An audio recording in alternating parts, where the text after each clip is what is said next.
2023년 개묘년 새해가 밝았습니다. 구독자 여러분, 새해 복 많이 받으십시오. 새해인데 최근에 들려오는 경제 환경에 대한 소식은 썩 좋지만은 않은 것 같습니다. 저희는 여러분들이 지금의 위기를 기회로 만들 수 있도록 2023년 토끼 해에 연금 투자자들이 주목해봐야 할 테마를 한번 선정을 해봤는데요. 토끼의 영어 스펠링 레빗에 한번 맞춰봤습니다. R은 리츠, 그리고 A는 달러 코스트 에버리징, 그리고 첫 번째 B는 바벨 전략이고요. 두 번째 B는 본드, 채권입니다. 그리고 I는 인컴, 그리고 T는 TDF, 이렇게 6가지를 꼽아봤습니다. 각 테마별로 6명의 전문가를 연속으로 인터뷰를 했는데요. 같이 한번 들어보시죠.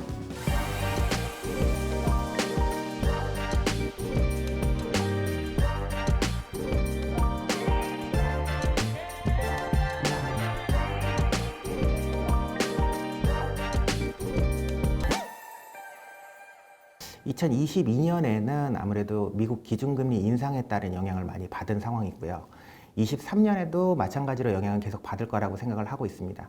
그렇지만 많은 전문가들이 예상하기에 2023년 하반기에는 미국의 기준금리 인상이 더 이상 지속되지 않을 거라고 예상을 하고 있고, 되려 그때부터는 하락을 점치고 있기 때문에 그런 부분들에 따르게 되면은 사실 리츠 주가가 올해 하락한 부분도 내년에는 다시 반등을 할 수 있을 거라고 생각을 하고 있고요.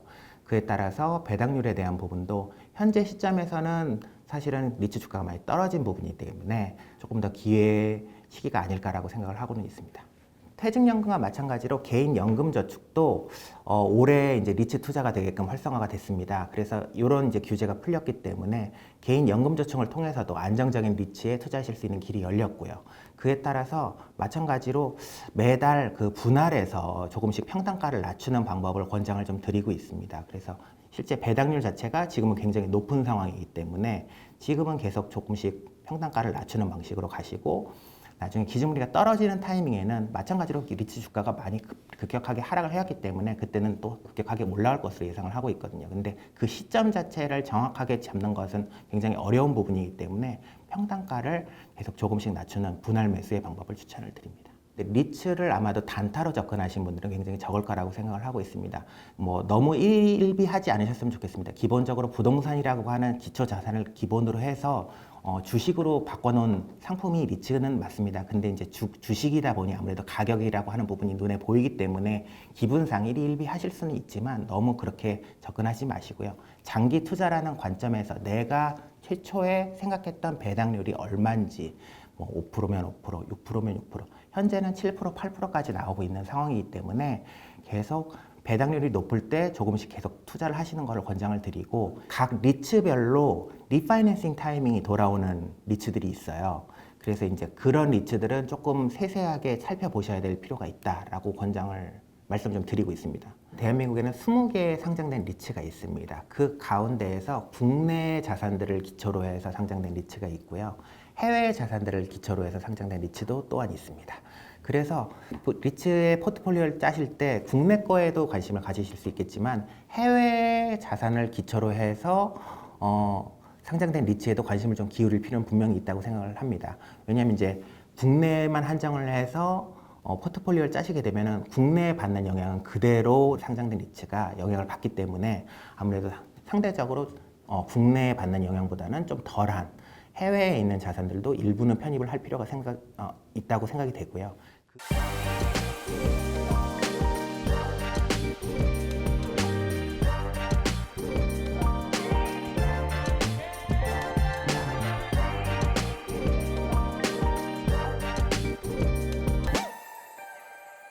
(2022년도는) 이제 시장이 많이 하락하면서 이제 적립식 투자하시는 분들, 특히 연금 투자하시는 분들이 되게 어려움을 많이 겪으실 거라고 생각하고, 중간 과정에서 계속 해야 되나, 계속 불입해야 되나, 이런 생각들도 꽤 많이 하셨을 것 같습니다.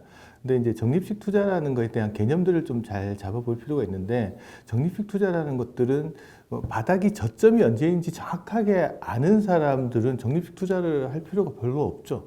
그냥 바닥에 사면 되고 비쌀 때 팔면 되는 게 투자자의 가장 철칙이고 원칙이기도 한데, 실질적으로 투자를 하다 보면 언제가 바닥인지는 지나고 나서야 알 수 있는 거지, 시장에 참여하고 있을 때는 지금이 바닥인지 아닌지 판단하기가 되게 어려워요. 그리고 투자자들의 마음이라는 게 어떠냐 그러면, 대부분 시장이 상승 기조에 있고 주가가 막 올라가는 시기에는 투자를 하고 싶은 마음이 되게 많죠. 그래서 시장이 끝무렵에 달아올랐을 때 시장에 뛰어드시는 분들이 상당히 많습니다. 그리고 오히려 시장이 이렇게 주저앉고 힘들어질 때가 되면 후회를 하죠. 아, 내가 그때 왜 들어갔을까라는 생각을 하면서 이제 그만둬야 되나라고 생각을 하는 거거든요. 그럼 잘 판단해 보시면, 투자에서 성공하려면 바닥에서 사서 비쌀 때 팔아야 되는데, 대부분 투자자들은 시장이 많이 고점을 향해서 가고 있을 때 시장에 진입을 해서 오히려 바닥으로 향해서 떨어질 때 팔면, 비쌀 때 사서 비쌀 때 사가지고 싸게 파는 방식으로밖에 투자를 하지 않는가. 그러면 이익을 낼 수가 절대 없습니다. 적립식 투자를 이제 효과를 내는 것들을 영어로 달러 코스트 에버리징이라는 표현들을 많이 쓰는데, 여기 표현을 보면 싸게 산다는 표현은 없습니다. 에버리지라는 말이 들어가 있듯이 이게 뭐냐 그러면 평균 가격에 구입한다는 거거든요. 내가 언제가 고점이고 언제가 저점인지 알 수 없는 상황에서 지속적으로 자산을 매입해 나가다 보면 그 평균 가격이 잡힐 거잖아요. 그 평균 가격에서 윗단에 올라갔을 때 자산을 조정을 하거나 처분을 했을 때 수익이 나는 투자 방법이 적립식 투자 방법인데, 고점에서 사서 저점에서 팔아가지고는 이익이 안 나는 거거든요. 그래서 그 부분들을 한번 생각을 해볼 필요가 있고요. 적립식 투자라는 것들은 투자를 할 때 수익률만큼 중요한 게 뭐냐 그러면, 수익률 순서가 상당히 중요합니다. 왜 그러냐면, 수익률이라는 게 항상 저점에서 사서 고점으로 팔 수 있는 그런 수익률을 맞으면 투자하신 분들은 항상 이득을 낼 수가 있어요. 근데 대부분 투자자들은 고점에서 사기 시작을 해서 하락하는 장을 거쳐서 다시 상승하는 장, U자형 패턴을 거치거든요. 그러면 평균 매입 단가를 중간 정도를 잡아가려고 하면 하락장, 바닥을 찍고 올라오는 시점을 지나야지 평균 가격이 어느 정도 잡힐 거예요. 그거보다 높은 가격에 처분을 했을 때 이익이 나는 겁니다. 그러면 상승장의 끝무렵에 투자하셨던 분들은 하락장을 지나서 다시 반등장 꼭대기까지 올라갔을 때 수익이 나는 구조, 이제 U자형장에서 가장 큰 수익이 나는 구조를 가져가게 되는데, 고통스러워요. 왜 고통스럽냐? 하락장에서는 계속 손실을 보고 있거든요. 그리고 상승장에 어느 정도 3분의 2 정도 선을 지나갈 때쯤부터 수익을 냅니다. 그러면 나중에 이익을 보는 구간은 실질적으로 U자형장에서는 시작의 끝무렵에 이익을 나는 구조가 되어 있기 때문에, 투자하는 사람 입장에서 이건 완전 고진감래 투자예요. 고통이 어느 정도 다 했을 때 수익이 나는 구조의 형태의 투자를 가지고 있습니다. 이게 왜 이런 구조가 나오는지를 한번 생각을 해볼 필요가 있는데, 제가 이제 예를 많이 들어드리는 게, 처음의 단계에서는 유리컵에다가 물을 따라 놓고요. 그게 파란색 잉크 한 방울 딱 떨어뜨리면 물 색깔이 파란색으로 바뀔 겁니다. 유리컵이 내 계좌고요. 들어가 있는 물이 현재 잔고라고 보시면 됩니다. 그리고 이번 파란색 스포이드를 한 방울 물 떨어뜨리는 게 이번 달에 들어가는 돈이면, 물이 파래지는 정도가 평균 매입 단가가 잡히는 거예요. 그럼 처음 시작했을 때는 유리컵처럼 작은 잔으로 시작을 합니다. 그럼 매달 들어가는 돈들이 평균 매입 단가를 하락장에서 낮추는 효과들을 가져갈 거예요. 그러다가 다시 반대편에서 상승하는 장에 갔을 때는 기간이 많이 지나 있고 내 컵이 이제는 약간의 양동이 같은 정도의 크기가 되어 있을 겁니다. 그 양동이에다가 파란색 잉크 한 방울을 떨어뜨려 봐야 물 색깔은 거의 변화가 없어요. 상승하는 장에서 평균 매입 단가는 거의 변화가 없는 그림을 가져가거든요. 그렇게 되면 주가는 올라가는데 평균 매입 단가는 바닥에서 움직이지 않으면 그 부분에서 수익이 많이 나는 구조를 가져가게 돼 있는 게 적립식 투자, 특히 U자형 장에서의 적립식 투자입니다. 그래서 적립식 투자라는 거는 수익률 순서라는 것들을 이제 U자형 구조를 가졌을 때 가장 높은 수익을 낸다라고 이야기를 많이 하는데, 그 높은 수익을 가져가려고 하면 하락장을 충분히 지나고 반대쪽 상승장을 올라가야 될 때, 그때 이제 수익이 나는 구조라고 이제 생각을 해보시고, 이제 투자에서 내가 조금 흔들린다, 마음이 흔들린다라고 생각하시면 이 고개를, 이 계곡을 지나서, 협곡을 지나서 반대편 언덕에 올라가야지 내가 수익을 낼 수 있다라는 걸로 한번 생각을 해보시면 돼요. 미국에 보면 네바다주에 가보면 죽음의 계곡 데스밸리라는 지역이 있어요. 거기가 해발로 보면은 바다보다 조금 더 깊은 쪽의 협곡인데, 거기 데스밸리는 1849년에 미국에 골드러시가 있었을 때 뉴욕에서 캘리포니아에 가던 사람들이 거기를 거쳐가야 돼요. 이 계곡인데 대부분 사람들은 거기가 계곡에 들어오면 섭씨 한 50도가 넘어가는 기온들 때문에 못 견디고 그냥 죽거나 돌아가거나. 근데 금강에 가려면 반대편 언덕까지 올라갔던 사람들이 금강에 가서 그걸 건져내고 수익을 취할 수 있었거든요. 마찬가지 적립식 투자라는 게 쉬운 거는 없는 것 같아요. 가장 힘든 부분들이 견디는 건데 시작하는 부분들에서 조금 사람의 심리상 높은 지점에서 투자하고 싶은 마음이 생기는 건 어쩔 수 없는 상황이라고 하면 하락장을 견디고 다시 상승장까지 꾸준히 불입했을 때 수익을 가져간다라고 이제 생각을 하시고 한번 마음을 다잡아보는 시간이 2023년 정도. 지금 주가가 더 내려갈지 아니면 또 이쪽 바닥을 찍고 올라갈지는 잘 모르겠지만 일정 계곡을 지나서 다음번 반대편 언덕까지 올라갈 때까지 조금 더 꾸준하게 투자를 해 나간다 그러면 좋은 성과를 내지 않을까라는 말씀을 드리면서 2023년도에 왜 이걸 적립식 투자를 주목해야 되는지 제가 말씀을 드리는 겁니다.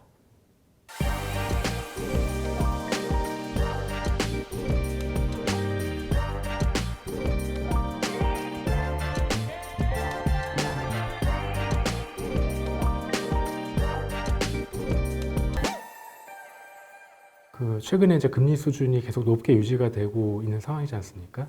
거기다가 이제 뭐 주식이라든지 각종 그 위험 자산들에 대한 어떤 그 투자의 불안감이 고조되다 보니까 아무래도 연금 같은 부분을 개인들이 생각하기에는 금리가 높은 정기예금에 그냥 단순하게 묻어두는 것이 낫지 않겠나 이런 결정을 좀 하기가 쉬울 것 같아요. 물론 뭐 그런 부분들도 최근 같은 상황에서는 타당한 부분들이 어느 정도 있긴 하지만은요. 조금 더 깊이 생각해 보게 되면 연금이라고 하는 것은 자기가 이제 노후에 은퇴 이후에 쓸 그 은퇴 자산을 죽을 때까지 잘 인출할 수 있도록 어느 정도 장기적인 관점을 가지고 키워 나가야 되는 그런 자산이라고 할 수가 있습니다. 그래서 한 해 두 해의 이런 어떤 변동에 따라서 단순하게 결정하기보다는 장기 자산 배분 관점에 그 입각해가지고 그 연금을 운영하는 게 좋을 것 같고요.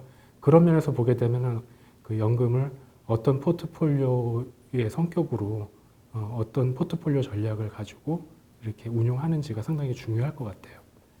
그래서 저희가 그 관점에서 보자고 한다면은 개인이 선택할 수 있는 이런 상황에서의 어떤 그 중요한 어떤 전략 중에 하나는 바벨 전략이라고 하는 것들을 추천드릴 수가 있을 것 같습니다.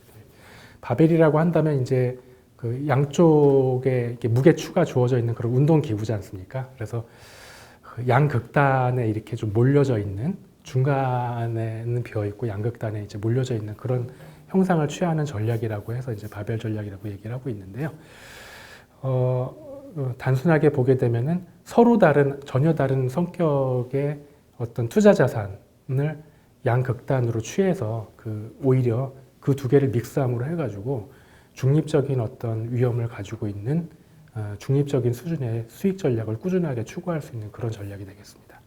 단순하게 보게 되면 한쪽에는 안전자산, 한쪽에는 이제 위험자산 이런 식으로 배치를 하는 것이 되겠죠. 그래서 주식만 한정해서 본다고 한다면 보다 좀 안전성, 그다음에 그 가치 위주의 어떤 투자 주식을 한쪽에 넣는 것, 가치주를 한쪽에 넣는 것과 그다음에 반대쪽에는 변동성은 크지만 위험을 가지고 있지만 성장 잠재력이 큰 성장주 쪽을 한쪽에 두는 그 두 전략을 믹스해가지고 장기적으로는 중위험 중수익 구조를 만들어 나가는 그런 전략을 예를 들 수가 있을 것 같습니다. 방금 말씀드린 것처럼 이제 안전자산 쪽에 조금 성격에 가까운 그런 가치주를 두었을 때는 금리가 뭐 과도하게 인상되거나 경기가 불안정하거나 요새 같은 그런 인플레이션 이슈가 있을 경우에는 요 안전자산 쪽의 가치주 같은 경우에는 상대적으로 변동성이 적으면서 방어적 성격을 가질 수 있는 그런 부분에서 좀 유효할 수가 있고요. 한마디로 좀 위험 관리가 된다는 측면을 가지고 있고 반대로 그러면서도 위험자산 쪽을 성장주 쪽으로 한쪽으로 가지고 있다고 생각하면은 그 부분은 나중에 변동성이 크다는 데 좀 초점을 더 보면은 이 경기 변동이 어느 정도 안정화되고 나중에 성장을 해가는 그런 경기 정상화 사이클로 돌아서게 됐을 때 그리고 이제 금리가 보다 안정화됐을 때에는 이런 위험자산 쪽, 성장주 쪽의 수익률이 상당히 높게 올라가는 경향이 있습니다. 그래서 그걸 대비해서 미리 성장률 쪽을 일정 부분 담아두었을 때 한편으로는 안전자산, 한편으로는 위험성이 높은 성장주 쪽을 담아둠으로 해가지고 장기적으로 이렇게 중위험 중수익 구조를 맞춰 나갈 수 있는 그런 효과를 담을 수 있는 걸로 보시면 될 것 같습니다. 안전자산 쪽으로는 그 여러 가지 그 인컴형 자산 쪽을 중심으로 담아갈 수가 있을 것 같고요. 그 다음에 위험자산 쪽으로는 우리가 이제 연금에서 투자할 수 있는 주식 대신에 투자할 수 있는 ETF가 가장 좀 적절할 수 있는 것 같은데요. ETF 중에서도 혁신 산업이나 이런 것들에 투자하는 성장형 ETF 그리고 이제 테마틱 ETF라고 하죠. 그런 부분들을 그 미래 성장형 산업의 성격을 갖고 있는 그 부분으로 섞어가지고 이렇게 구성할 수 있는 쪽이 정답일 것 같습니다. 그 인컴 자산 쪽으로 본다 그러면 대표적으로 우리가 생각하는 이제 부동산 자산이나 이제 실물 쪽에 주로 투자를 하게 되는 상장형 리츠 같은 부분이 한 축이 있을 것 같고요. 그 다음에 인컴을 정기적으로 제공하는 대표적인 자산인 채권형 펀드라든지 이런 것들을 통해서 이제 구성할 수 있는 부분이 있을 것 같고 또 한 가지는 그거 외에도 다양한 이 인컴을 제공하는 형태의 어떤 ETF나 이런 부분들을 담을 수가 있는 그런 컨셉이 될 것 같고요. 반대로 이제 성장형 ETF 쪽이라고 한다면은 4차 산업 테마 쪽에 해당되는 여러 가지 최근에 많이 들어보셨고 투자를 하시고 계시지만은 이제 신재생 에너지 관련된 부분, 그 다음에 배터리, 전기차 관련된 부분 그런 것들이 대표적으로 포함될 수가 있겠죠. 이런 것들을 한 축으로 좀 구성을 해서 이렇게 양극단으로 가져가는 그런 전략을 취할 수가 있을 것 같습니다. 실제로 이제 운동기구 바벨은 양쪽에 동일하게 이렇게 무게가 이제 맞춰져 있지 않습니까? 그래서 50대 50이라고 규정할 수가 있는데 우리가 이제 바벨 전략을 연금 투자 측면에서 적용을 한다고 한다면 이 비중을 이제 개인의 상황에 따라서 자유자재로 바꿀 수가 있는 거죠. 이 노후에 쓸 소득으로 제공해주는 자산을 한 70에서 80% 정도 담고 나머지 이 성장 자산은 그러면서도 노후에 인출을 하지만 계속해서 투자를 해서 역시 인출하는 동시에 연금 자산도 계속 좀 어느 정도 풀려 나가야 되지 않습니까?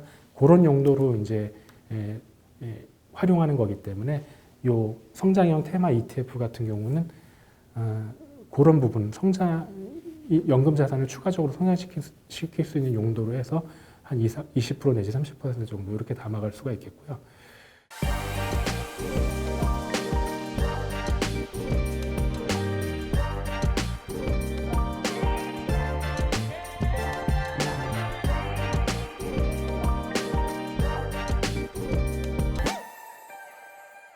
예, 저는 2023년 개묘년 토끼해는 채권의 해라고 생각하는데요. 그 이유가 무엇보다도 이자를 지급하는 채권은 안정적이기 때문입니다.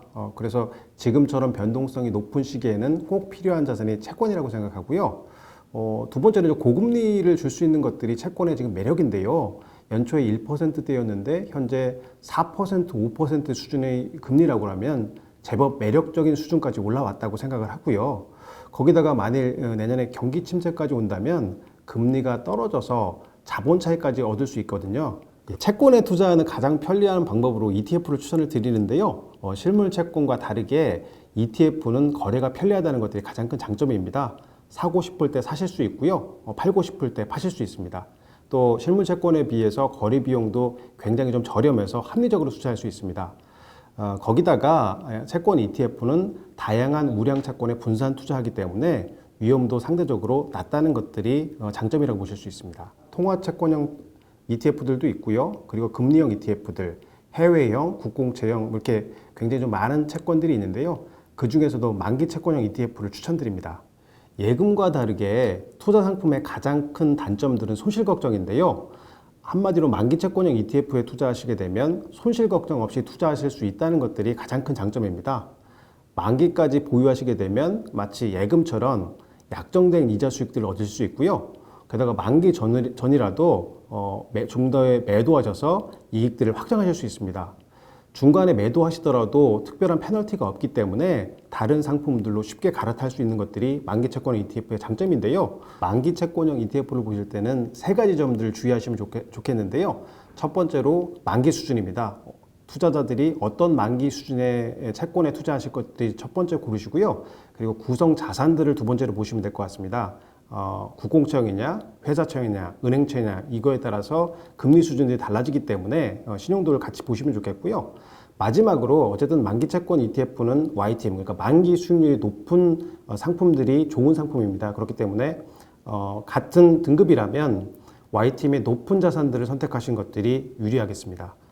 그리고 끝으로 만기 채권형 ETF는 만기 시점에 저절로 상환이 되기 때문에 매도하지 않으셔도 만기 시점이 되면 현금과 이자를 한꺼번에 계좌로다가 받을 수 있다는 것들이 또 하나의 장점이라고 보시면 되겠습니다.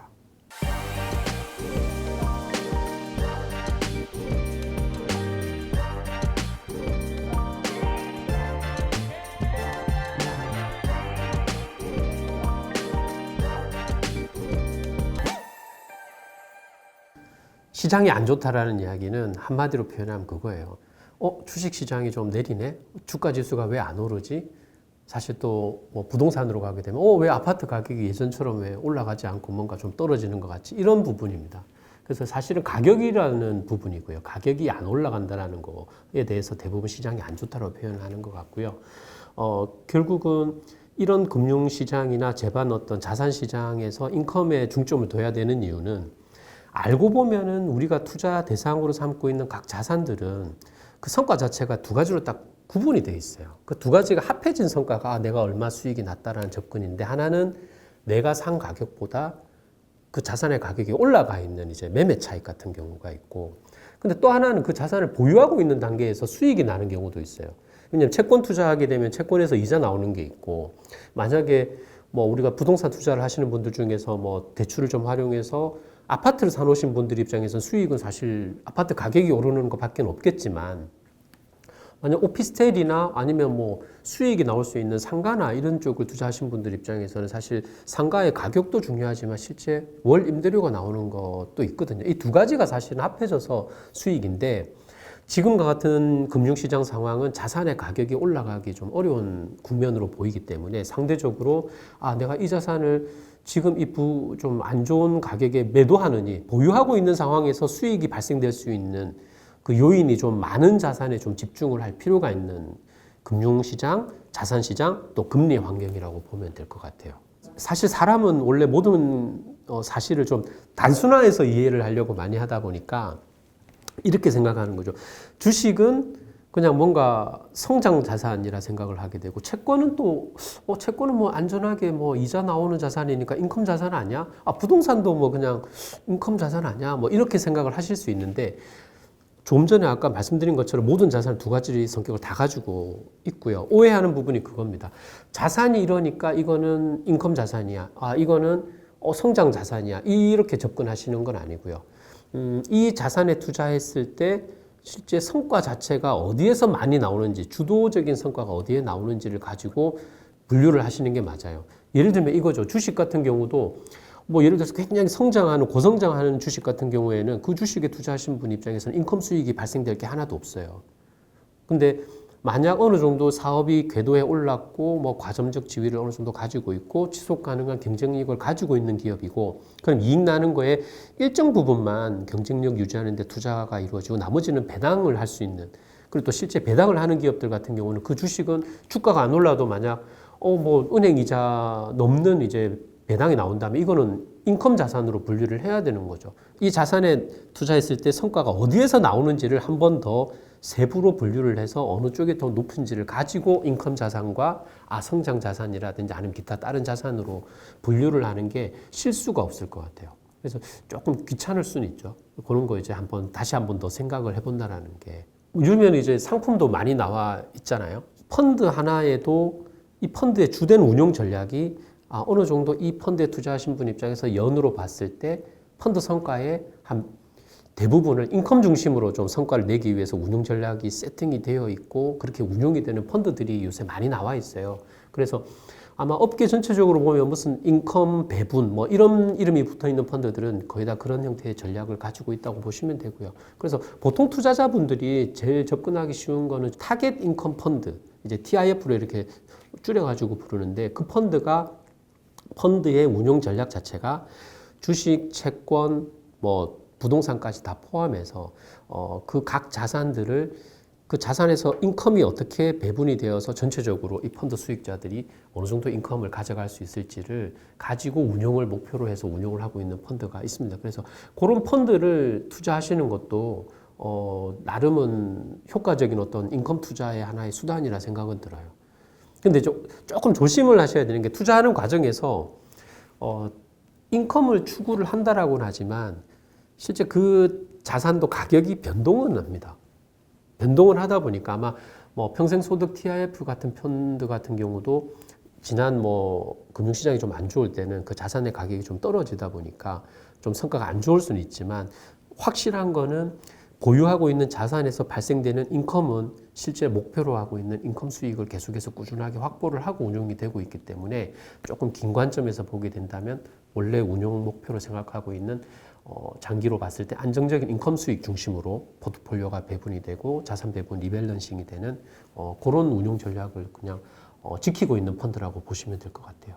펀드의 어떤 기준가라고 이야기하잖아요. 기준가를 기준으로 봤을 때 펀드의 어떤 목표 수익률이라는 거는 자산의 가격 변동과 그죠? 그 자산에서 발생되는 인컴 수익 두 가지가 합해져 있는 어떤 성과라고 보시면 돼요. 근데 타겟 인컴 펀드가 뭐 예를 들어서 5%, 6% 정도를 인컴 수익을 목표로 운용이 된다라는 이야기는 인컴 부분에 대해서 약 한 5%, 6%가 달성될 수 있도록 자산군을 배분을 하고 발굴하고 편입하고 조절하는 기능이 있다고 보시면 됩니다. 근데 그 펀드의 수익률을 보게 되면 인컴은 6%가 낮지만 그 보유하고 있는 자산들이 만약 6% 1년 동안 빠졌을 수도 있어요.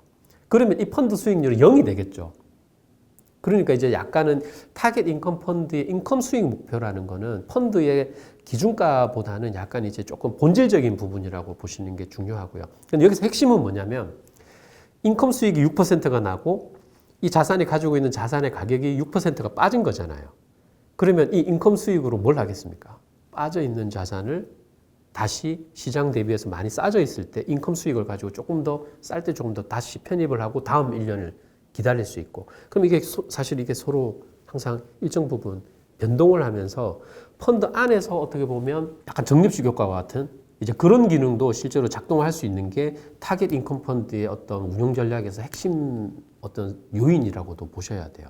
그래서 막 이제 실망하세요. 타겟 인컴 펀드가 뭐 5%, 6%를 목표로 하고 뭐 안정적으로 운용된다고 하는데 왜 이게 걔 뭐 좀 빠졌냐 뭐 이렇게 생각을 하시지만 그거는 이제 너무 짧은 관점을 보시지 마시고 펀드 안에서 자산의 성과가 그렇게 서로 변화가 되고 있고 그게 또 자산 배분 기능이 이루어지고 있다는 부분은 꼭 한번 유념하시면은 아마 그 해당 펀드 중에서 굉장히 괜찮은 펀드 옥석 가리기가 아마 좀 될 수 있을 거라 생각이 들어요.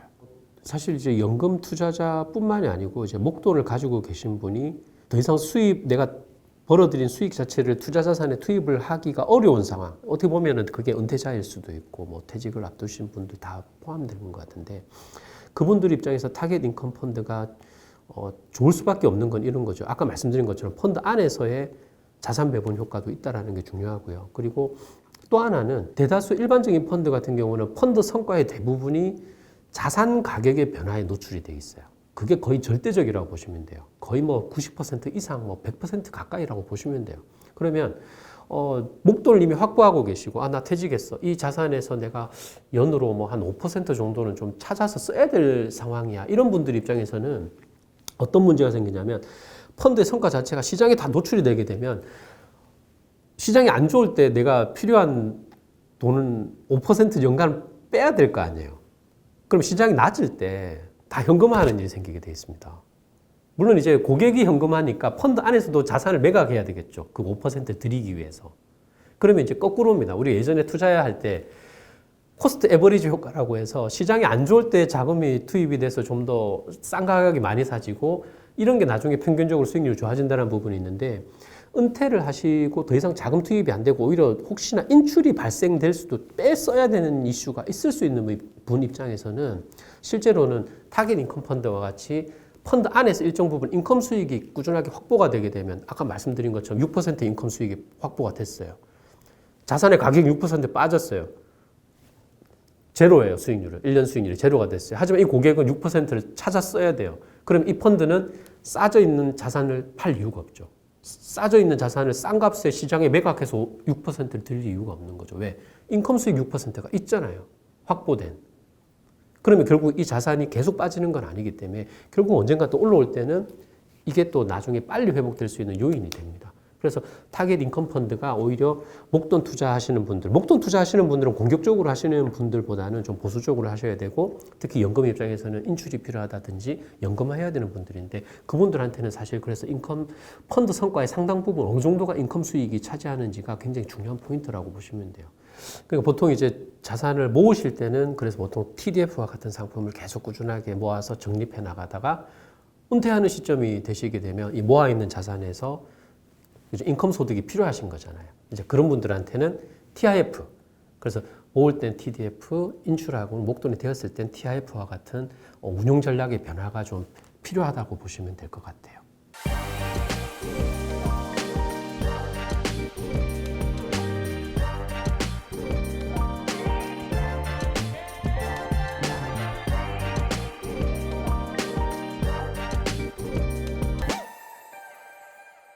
네, 아무래도 2022년은 그 예상치 못했던 높은 인플레이션과 러시아 우크라이나 전쟁 등으로 인해서 거시 경제가 사실 모든 자산 시장을 지배하는 그런 한 해였던 것 같습니다. 사실 경제라는 거는 크게 인플레이션과 성장률의 그 함수라고 볼 수 있는데요.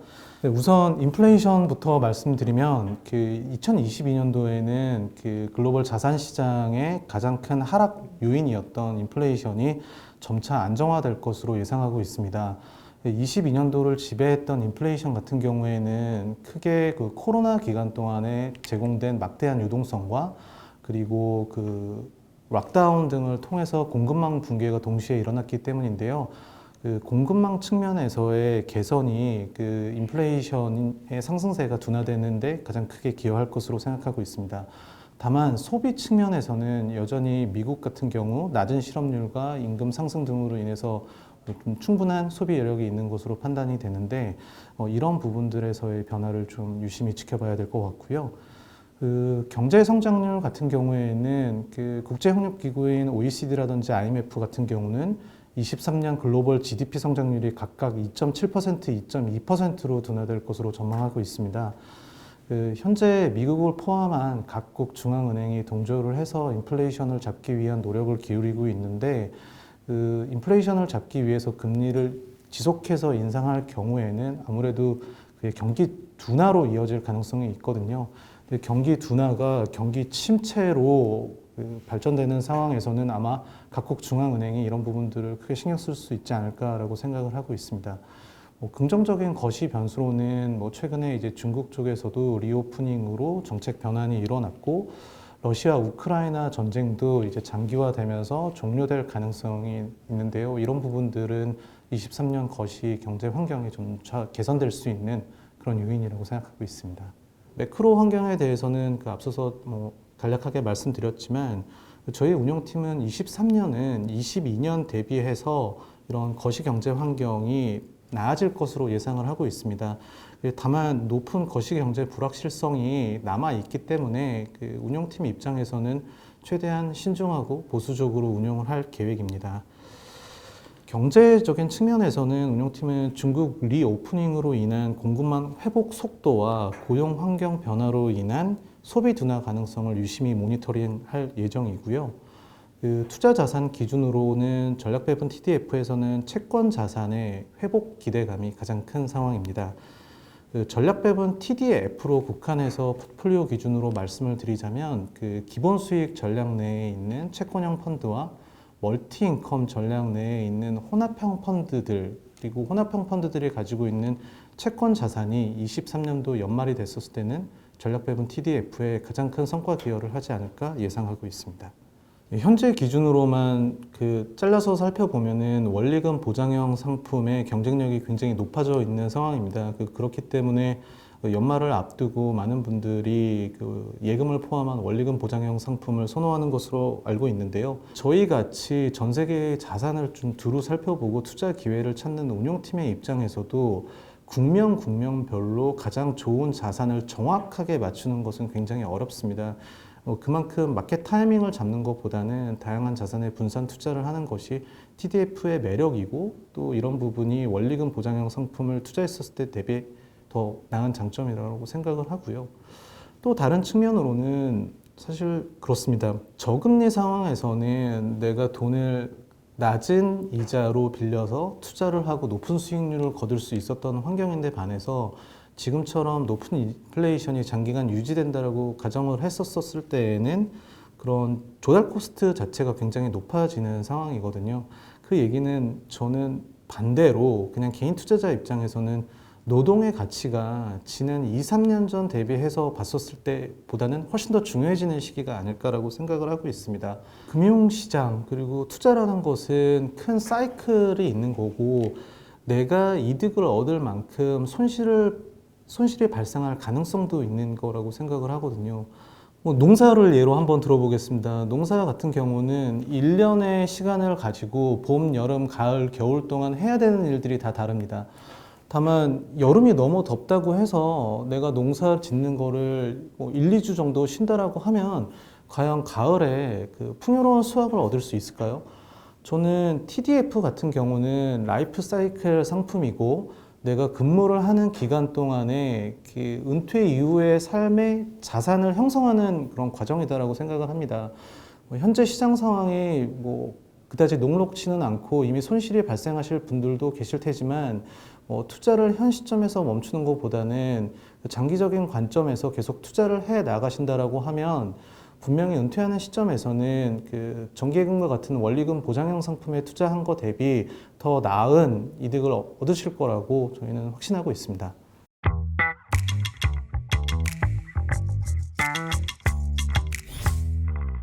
지금까지 2023년 토끼해의 연금 투자자분들이 주목해보면 좋을 테마 네빗 들어보셨습니다.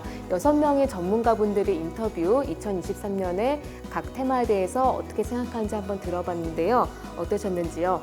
투자연금TV는 연금 투자 동반자로서 여러분들께 좋은 정보 드리도록 노력하겠습니다. 감사합니다.